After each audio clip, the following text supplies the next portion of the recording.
The day after my father's funeral, my stepmother threw my suitcase onto the front lawn. She looked me in the eyes and said, "You own nothing anymore, eh?" 6 months later, she was the one packing her bags. My name is Lily Brooks. I am 22 years old, and until recently, I believed that grief, however unbearable, was the worst thing a person could inherit from losing a parent. I hadn't yet learned what it felt like to lose a home in the same breath as losing a father, to watch someone I'd shared a roof with for 8 years look at me like a stranger who'd overstayed her welcome. I am not, by nature, someone who fights. I've always been quiet, a little shy, more comfortable listening than speaking. My father used to say I had my mother's gentleness. She died when I was young, before I could hold on to many memories of her, and so most of what I know about gentleness, I learned by watching him. He was patient. He was kind, even when kindness cost him something. And for the last 8 years of his life, he was married to a woman named Margaret, who I now understand was patient and kind only for as long as it served her. I didn't see it then. I want to be honest about that. I was young when they married, still grieving my mother, still desperate for something that resembled a whole family again. Margaret arrived polished and composed, always perfectly dressed, always saying exactly the right thing at exactly the right moment. I mistook her precision for warmth. It took me years, and eventually a funeral, to understand the difference. My father died in early autumn, quickly and without much warning, the kind of loss that doesn't give you time to prepare, only time to survive it after the fact. The funeral was small, tasteful, exactly the kind of event Margaret would have planned even if she hadn't been the one grieving. I remember standing beside her at the graveside, both of us in black, both of us silent, and thinking, foolishly, that whatever came next, at least we would face it together. He would have wanted that. I wanted that. I didn't yet understand that Margaret had already stopped thinking of me as family the moment the doctors confirmed there was nothing more they could do. The next morning, less than 24 hours after we'd buried my father, I came downstairs to find my suitcase already packed and sitting on the front lawn, my clothes folded with a precision that somehow made the gesture feel colder, not kinder. Margaret stood in the doorway, dressed as impeccably as always, her expression as composed as if she were discussing dinner reservations rather than dismantling what remained of my life. "Your father left everything to me," she said, before I'd even asked a single question. "The house. The cars. The company. All of it. You own nothing anymore." I stood there on the porch steps, still in the same clothes I'd worn to the funeral, and I honestly didn't know what to say. Grief has a way of making you slow, making the world feel like it's happening at a distance, behind glass. I remember asking, quietly, if I could at least take the photo albums, the ones with pictures of my mother, of my father as a young man, of the three of us before Margaret had ever entered the picture at all. "Those belong to the estate," she said. "Everything in this house belongs to the estate. And the estate belongs to me. She didn't raise her voice. She never needed to. There was something almost surgical about the way she delivered each sentence, like she'd rehearsed this exact moment long before my father had even taken his last breath. I picked up my suitcase from the lawn and walked away, because there was nothing left to say to a woman who had already decided, with complete certainty, that I no longer mattered. The weeks that followed were the hardest of my life, harder even than the grief itself, because grief at least had the decency to be honest about what it was. This was different. This was watching someone rewrite the story of my entire family with herself as the sole rightful heir, and realizing there was nothing I could do to stop it. I found a small apartment on the edge of the city, the kind with a radiator that clanked all night and a window that looked out onto a brick wall instead of a view. I took a job at a coffee shop in the mornings and another one waiting tables in the evenings, stitching together enough hours to cover rent and little else. I was exhausted most of the time, the kind of exhausted that settles into your bones and doesn't leave even after a full night's sleep, if I managed to get one at all. There were nights, especially in those first few weeks, when I would sit on the edge of my bed after a double shift, my feet aching, my hands still smelling of dish soap or espresso grounds, and I would let myself cry for exactly 10 minutes, no more, because I couldn't afford to lose sleep I'd need for the morning shift, but no less either, because I refused to pretend the loss wasn't real. 10 minutes for my father, 10 minutes for the house I'd grown up in. 10 minutes for the version of my life I'd imagined before Margaret decided I no longer belonged in it. Then I would wipe my face, set an alarm, and try to sleep. Some of my old friends reached out during those months, awkwardly, the way people do when they've heard secondhand about a situation they don't fully understand. A few offered to help, a couch to sleep on, a loan I never intended to accept. I appreciated the gestures more than I let on, but I found I couldn't quite bring myself to lean on anyone. Some part of me needed to prove, if only to myself, that I could survive this on my own strength, without waiting for someone else to rescue me the way I'd once, foolishly, hoped Margaret might. But I kept going. I didn't have much choice. My father had raised me to believe that hard work meant something, that dignity wasn't something anyone else could take from you even if they took everything else.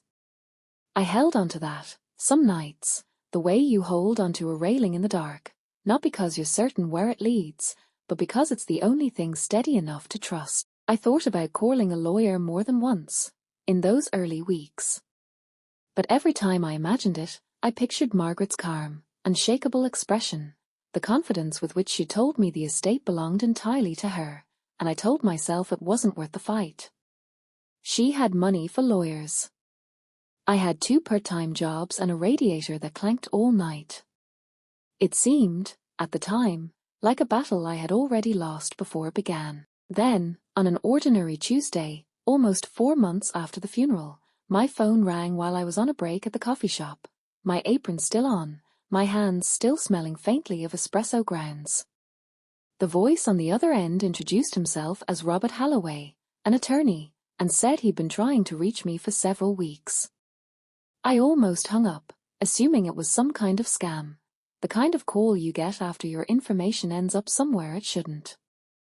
But something in his voice made me stay on the line. "Ms. Brooks," he said, "I believe your father wanted you to have this." I didn't understand at first. I told him, honestly, that I already knew what my father's will said, that Margaret had made it very clear the house, the company, everything, had gone to her. He was quiet for a moment on the other end of the line, and then he said something that I've replayed in my mind more times than I can count since. "There's more than one document, Ms. Brooks. I think you should come into my office." I sat across from Robert Holloway 3 days later, in an office that smelled faintly of old paper and coffee, and I learned something about my father that changed everything I thought I understood about those last 8 years of his life. Nearly 4 years before he died, my father had grown quietly concerned about Margaret. Not concerned enough to leave her, or to speak of it openly to me. He was a private man, and I understand now that he was trying, in his own careful way, to protect me without frightening me. But he had noticed things. Small inconsistencies, moments where her warmth toward him seemed to align a little too neatly with conversations about money, about assets, about what would happen to everything he'd built if something ever happened to him. So he had done something Margaret never knew about. He had established a family trust, quietly, through Robert's firm, and transferred the company's controlling shares, the primary investment accounts, and the land beneath our family's home into that trust. The will Margaret had shown me, the one that gave her the house and the company outright, governed only what remained outside the trust. Everything that actually mattered, everything of real and lasting value, had already been placed somewhere Margaret's name never once appeared. And the sole beneficiary of that trust, named years before my father ever imagined he might not live to see me graduate college, was me. He updated it 18 months before he passed, Robert told me, sliding a folder across the desk. He wanted to make certain that whatever happened, whatever she believed she'd secured for herself, you would still be provided for. He asked me not to reach out until the estate had settled and the timing felt right. I'm sorry it's taken this long. I sat there for a long time, staring at documents with my father's familiar signature at the bottom of each page, and I cried in a way I hadn't allowed myself to since the funeral, not out of grief this time, but out of something closer to relief, and something closer to love. He had seen this coming. He had protected me quietly, patiently, in a way that asked nothing of me except to eventually find out the truth. The legal process took a few more weeks to finalize. Robert handled most of it, untangling the trust from the estate, confirming ownership, filing the paperwork that would formally transfer the company's controlling shares and the deed to the house into my name. I stayed out of most of it, still working my 2 jobs, still living in the apartment with the clanking radiator, because some part of me needed to hold on to the version of myself who had survived those months on nothing but effort and stubbornness, at least a little longer. Margaret received the official notice on a Thursday. I know because Robert called to tell me, his voice carrying the particular satisfaction of a man who'd spent years quietly protecting a client's final wishes and was finally watching them come to fruition. She was legally required to vacate the house. It belonged to me now, entirely, along with the company my father had spent 30 years building, along with the land it stood on, along with everything Margaret had once stood in a doorway and told me I would never own. I drove back to the house for the first time in 6 months on the day I finally decided to see it for myself. It looked exactly the same from the outside, the same brick, the same wide porch where Margaret had once stood telling me I owned nothing. But everything inside felt different now, the way a room feels different once you understand its true owner. Margaret answered the door herself. She looked older than I remembered, the composure that had once seemed so effortless now visibly cracking at the edges. For a moment, neither of us said anything. "Lily," she finally said, and there was something in her voice I hadn't heard from her before, something close to desperation. "I know I handled things badly. I was overwhelmed, I wasn't thinking clearly, and she stopped, seemed to search for the right words, the kind of words that had always come so easily to her before. "Please. Could we start over? I could stay, just until I find somewhere else. We could try to be a family again."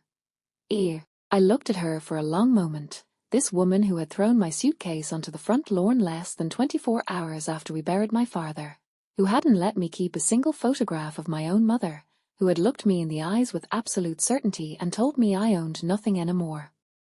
"Dad already gave you yours," I said quietly. I didn't raise my voice.